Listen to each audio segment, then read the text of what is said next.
की तिथि निश्चित की गई। ठीक 15 दिन पहले कुंदनपुर को घेर लिया। रुक्मिणी रो रही है, श्याम तुम्हारे बिना मर जाऊंगी। एक ब्राह्मण देव ने आकर के दरवाजा खटकाया। रुक्मिणी निकल के बाहर आया। कहो पंडित जी लली भिक्षा ले आओ। पंडित जी शादी है हमारी। तो अति खुशी की बात है, फिर तो डबल ले आओ। रुक्मिणी बोली शादी नहीं है महाराज, हम बहुत दुखी हैं। क्यों?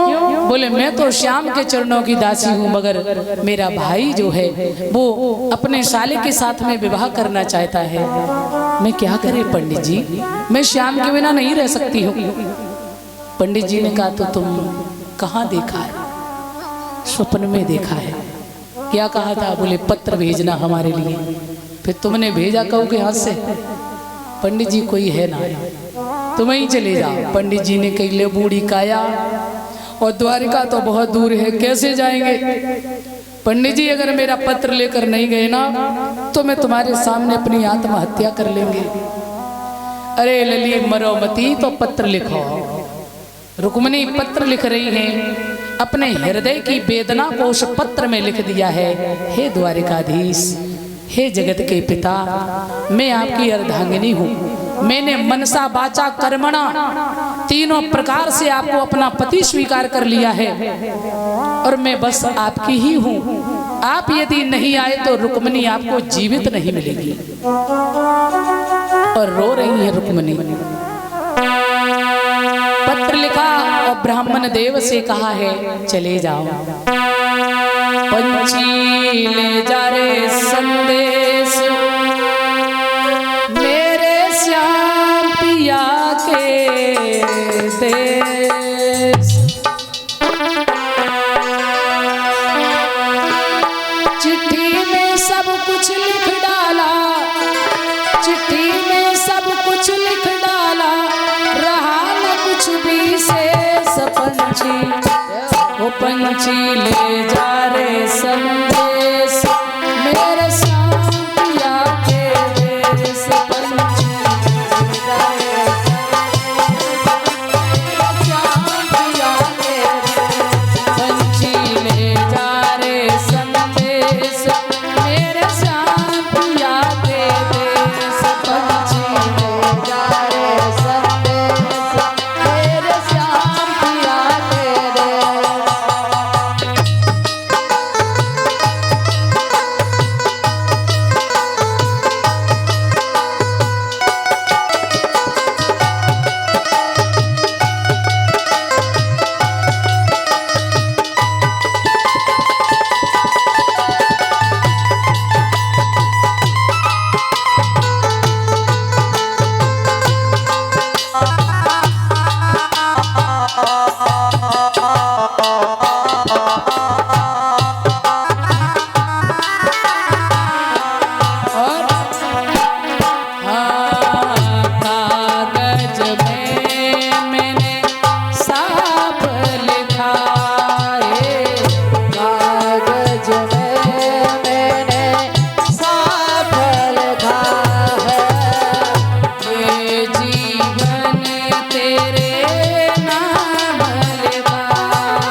पंछी ले जा रे संदेश, तेरे श्याम पिया के देश। पंछी ले जा रे संदेश, तेरे श्याम पिया के देश।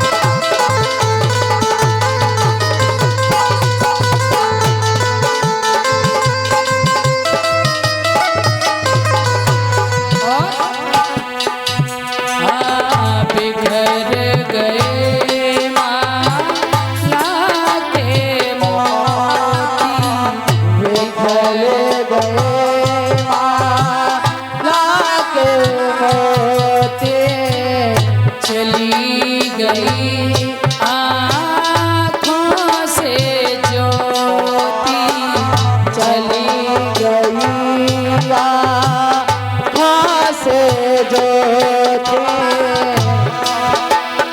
आंसू भी पिघले आँखों के, आंसू भी पिघले आँखों से, गए न काले केस पंछी, वो पंछी ले जा रे संदेश मेरे श्याम पिया के देश। पंछी ले जा रे संदेश मेरे श्याम पिया के देश।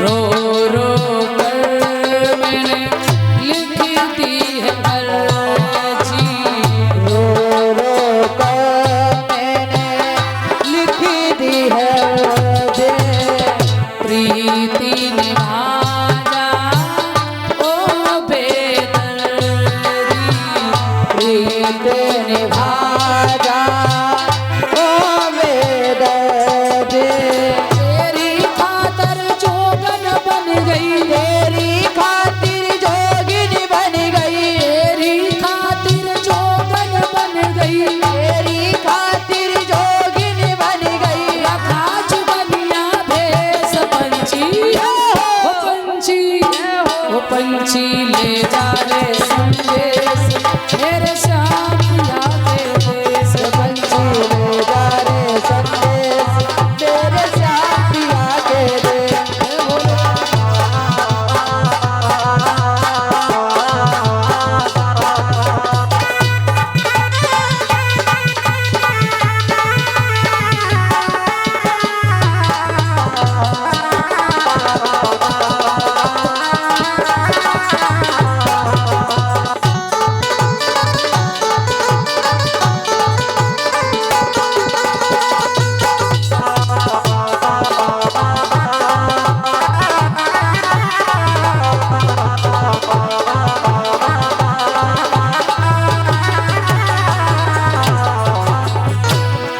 चिट्ठी में सब कुछ लिख डाला, चिट्ठी में सब कुछ लिख डाला, चिट्ठी में सब कुछ लिख डाला, चिट्ठी में सब कुछ लिख डाला। रहा न कुछ भी शेष पंछी, ओ पंछी, ओ पंछी ले जा रे संदेश मेरे श्याम पिया के देश। पंछी ले जा रे संदेश मेरे श्याम पिया के देश।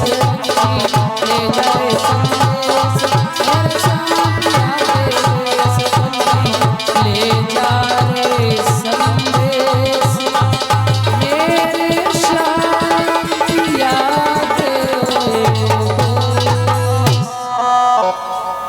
बोलिए श्री द्वारकाधीश भगवान की। पत्र लिखा ब्राह्मण देव को दिया। इसी के साथ 251 रुपए का सम्मान जो है अखिलेश फौजी कुर्रा नगला छता भैया हमारे भरतना से ये सम्मान कर रहे हैं। बहुत बहुत आपको बधाई, सदा आगे बढ़े।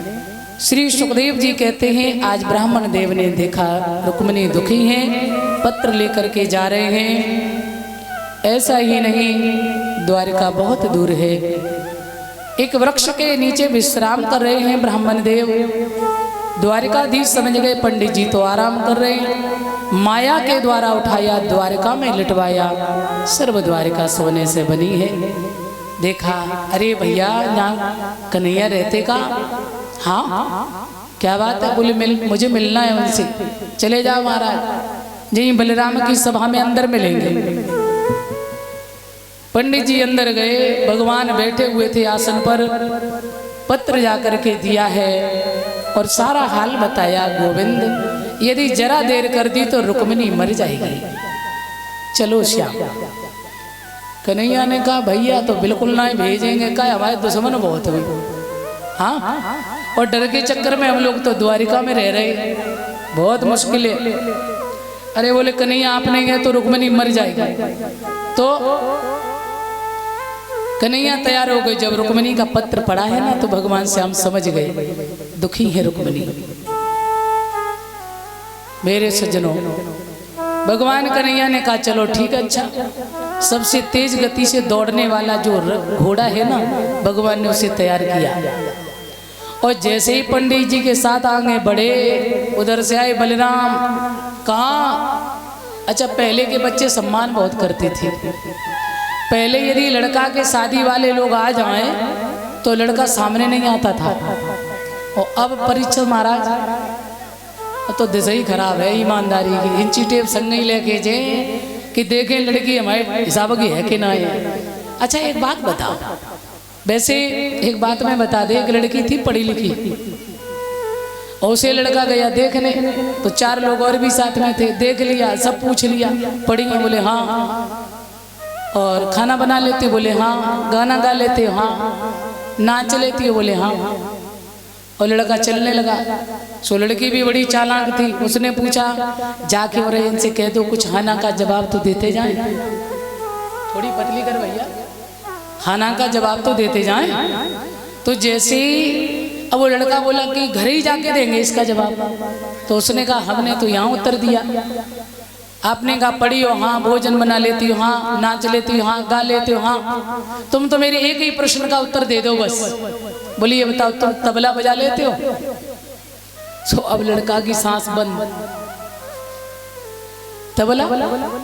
तो बोले तबला बजाना तो नहीं आता है। तो लड़की ने कहा जब हम नाचेंगे और जब हम गाना गाएंगे तो तबला क्या तुम्हारा बाप बजाएगा?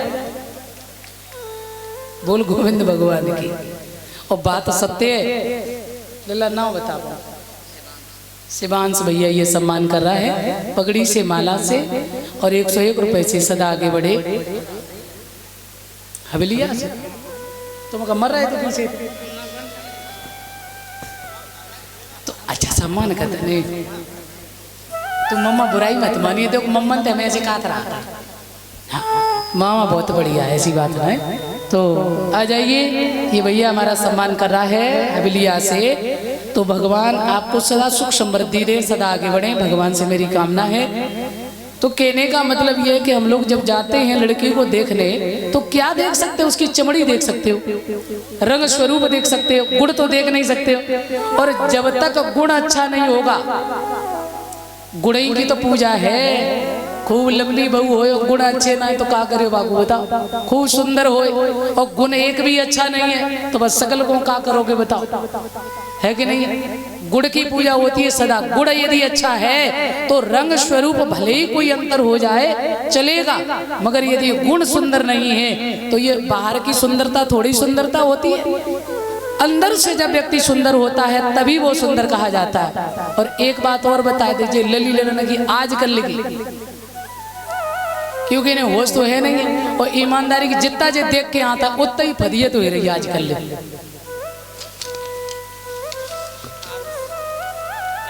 हाँ, आरुष भैया ये इटावा से सम्मान कर रहा है। सदा सुखमय जीवन रहे, सदा आगे बढ़े। तो जितना हम लोग देखते हैं उतना ही संस्कृति बिगड़ती चली जा रही है। पहले आपने देखा पुराने जमाने में जब लोगों की शादी होती थी, हमने अपनी दादी से सुना था, तो ना तो ये लड़का को पता होता था कि ये हमारी पत्नी है, ना तो बिटिया पता होते जे पति महाराज। और कछु ईमानदारी की ऐसी ऐसी मैया हैं, सारी जिंदगी बीत जाती थी और उन्हें अपने पति की शकल सही से समझ में नहीं आई। मतलब उन्हें अपने पति का ही चेहरा ढंग से नहीं देखा, इतना सम्मान, इतना संकोच, इतनी शर्म। आजकल देखो भटारी खोल ही रही है, ईमानदारी। पल्लू अगर चांद बैग हो तो बहुत मुसीबती की बात है। हम तो कैसा बढ़ा रहे हैं, मैं तो चंडिका बनी घूमती है।